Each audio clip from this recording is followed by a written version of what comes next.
Let's welcome in our Money Huddle to talk more about this. John Tobacco, host of Wise Guys, is here. Also with us, Dan Geltrude, an accounting professor at Montclair State University. Gentlemen, great to see you both. Good to be here. Dan, you know, is this going to be like one of those situations where she's talking about how great the employment picture is right now, but a couple of months you're bringing that soundbite up, just like the transitory inflation comment, nothing to worry about here?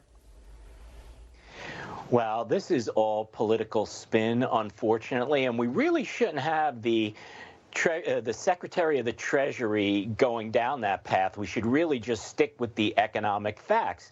And it's pure and simple. We have more demand than we have supply.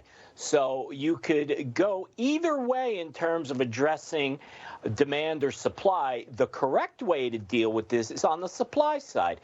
We've chosen to ignore that and focus in on demand. What do I mean by that? Let's raise interest rates, which is what the Federal Reserve is doing, and try to crush demand. That's not the way to do this. We need to focus in on the supply side. How do you do that?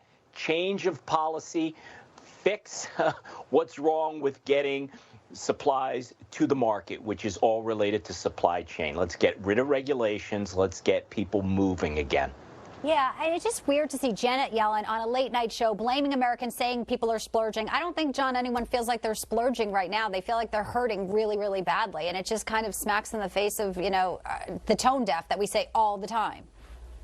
Well, for sure, and I really want to know, why is the Treasury Secretary of the United States of America making a national appearance on a comedy late-night show? There's no laughing matter what's going on with our economy. She's repeatedly lied to the American people when she said for months and months it was transitory. But if you really break it down, and you showed a great clip, but she was talking about his question, what can we do to stop a recession? And she said it as clear as day.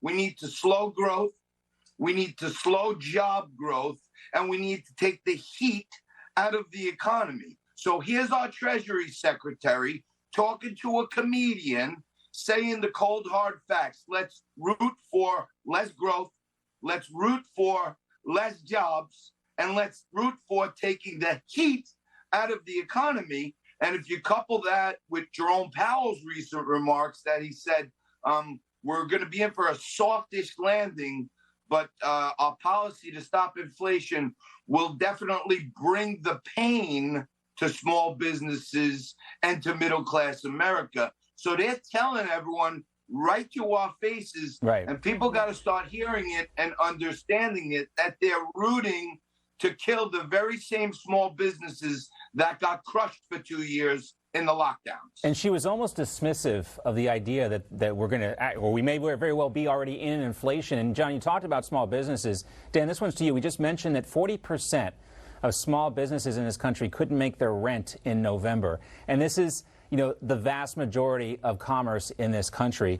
I wonder how those people feel about Janet Yellen's comments, or Jerome Powell's comments, that this is all normal, we're going to have a soft landing. Of course, some people might not have their jobs next week or next month or whatever, but this is just par for the course and what we have to deal with.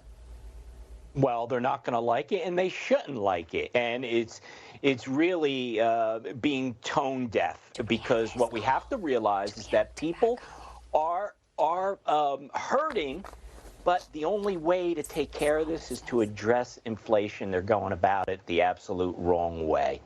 Just about 30 seconds, John, but these small businesses, you know, this is the backbone of our economy, and this is what Americans come. They want to build a business. We want to, you know, this is entrepreneurship, this is capitalism, and they're the ones that are suffering so bad. You know, I did a little research. The Office of Small Business Administration there says there's about 25 million small businesses in America with 1 or 2 employees, like the hair salons you were talking about. So take 40% of that. That means there are 10 million entrepreneurs in this country who have both the Treasury Secretary and the head of the Federal Reserve Bank working directly to put them out of business. That's a scary thing in America, the land of opportunity. It is, and also because neither one of these positions are elected positions, and the American public doesn't really have a say in who holds these seats. Dan Geltrude, John Tobacco, great to see you both. We'll break the huddle. Have a great day, guys. Thanks, guys.